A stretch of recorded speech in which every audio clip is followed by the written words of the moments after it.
নমস্কার সম্মানীয় দর্শকবৃন্দ। তো আপনারা অনেকেই কমেন্টে জানতে চেয়েছেন যুবসাথীর আপনি আবেদন জমা করেছেন, আপনাদের আবেদনে ভুল হয়ে গেছে, ফর্মে আপনি ভুল লিখে দিয়েছেন বা অনলাইনে আবেদন করেছেন সেখানে আপনার ভুল এন্ট্রি হয়ে গেছে, সেখানে অনেক কিছু ভুল যেগুলো বর্তমানে এখন আপনি জানতে পারছেন যে ভুল করে ফেলেছেন। তাহলে এখন কি এডিটের অপশান আপনি পাবেন? আপনি কিভাবে সমস্যার সমাধান করবেন বা সরকার এই নিয়ে পরবর্তী সময়ে কী চিন্তাভাবনা করতে পারে, আজকের ভিডিওতে আমরা আলোচনা করব। তো অবশ্যই ভিডিওটি আপনাদের উপকার আসবে, শেষ পর্যন্ত দেখতে থাকুন। আর এই ধরনের আপডেটগুলো পাওয়ার জন্য চ্যানেলটিকে সাবস্ক্রাইব করবেন। ফেসবুক থেকে যারা ভিডিওটি দেখছেন অবশ্যই পেজটি ফলো করে রাখতে ভুলবেন না। তো প্রথমে দেখুন, আলোচনা করব যারা ক্যাম্পে ফর্ম জমা দিয়েছেন তাদের ফর্মে যদি ভুল হয়ে গিয়ে থাকে সেটা আপনি ঠিক করার কি সুযোগ পাচ্ছেন। দেখুন, যারা ক্যাম্পে জমা করেছেন তাদের জন্য কিন্তু এখনও একটা অপশান খোলা রয়েছে। কি অপশান? না, অনলাইন আবেদনের। যারা ক্যাম্পে জমা করেছেন তাদের ফর্মগুলো এখনও কিন্তু বিডিও অফিসেই রয়েছে, সেগুলো এখনও অনলাইনে কিন্তু এন্ট্রি করা হয়নি। যদি অনলাইনে এন্ট্রি করা হয়ে যেত তাহলে কিন্তু আপনার কাছে আর অপশান খোলা থাকতো না।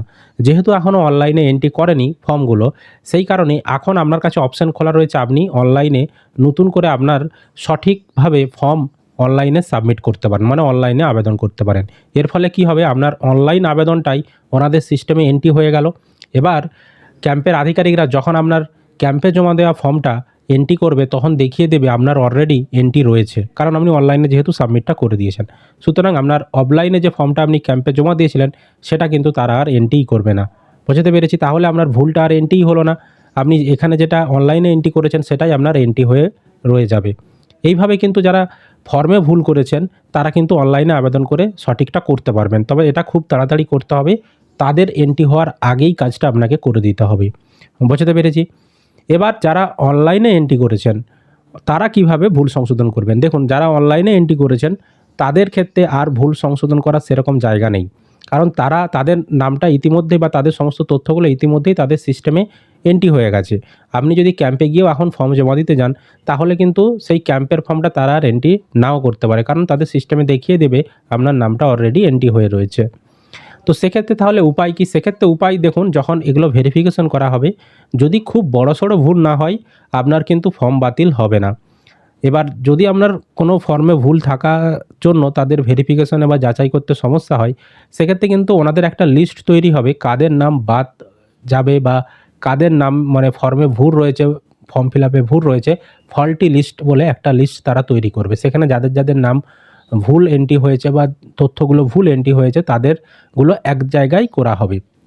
এবার আপনাকে কিন্তু ফোন করে ডাকা হতে পারে যে আপনি এই কাগজগুলো অরিজিনাল নিয়ে আসুন আমাদের বিডিও অফিসে, দিয়ে আপনি আপনার যে আবেদনটা করেছেন যে ভুলটা আছে সেটা আপনি সংশোধন করে যান।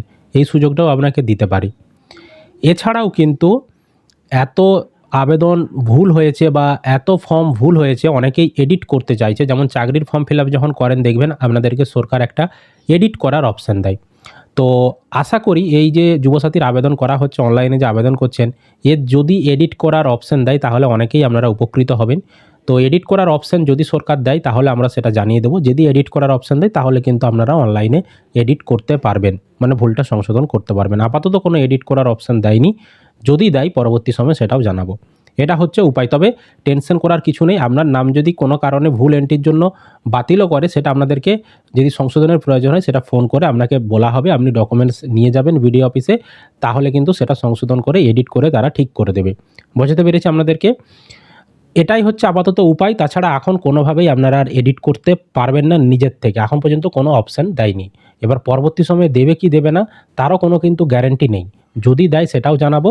আর যদি এরকম ভুল হয়ে গিয়েও থাকে এন্ট্রির পরে যখন পরবর্তী সময়ে আপনারা স্ট্যাটাস চেক করবেন কী কারণে রিজেক্ট হয়েছে সমস্ত কিছু সেখানে দেখাবে, তখন আপনারা বিডিও অফিসে কাগজ জমা দিয়ে সেই আবেদনটাকে আপনারা এডিট করিয়ে নিতে পারবেন। বিডিও অফিসের স্টাফরা তারা হয়তো তাদের সিস্টেম থেকে তাদের ইউজার আইডি পাসওয়ার্ড দিয়ে ঢুকে ভিতর থেকে তারা সমস্ত কিছু এডিটারে করতে পারবে। বুঝতে পেরেছি? তো এটাই ছিল আপাতত আপডেট। আশা করি আপনারা ভিডিওটি বুঝতে পেরেছেন। যদি কোনো প্রশ্ন থাকে কমেন্ট করে জানাবেন। আর এই ধরনের আপডেটগুলো পাওয়ার জন্য চ্যানেলটিকে সাবস্ক্রাইব করবেন। ফেসবুক থেকে যারা ভিডিওটি দেখছেন অবশ্যই পেজটি ফলো করে রাখতে ভুলবেন না।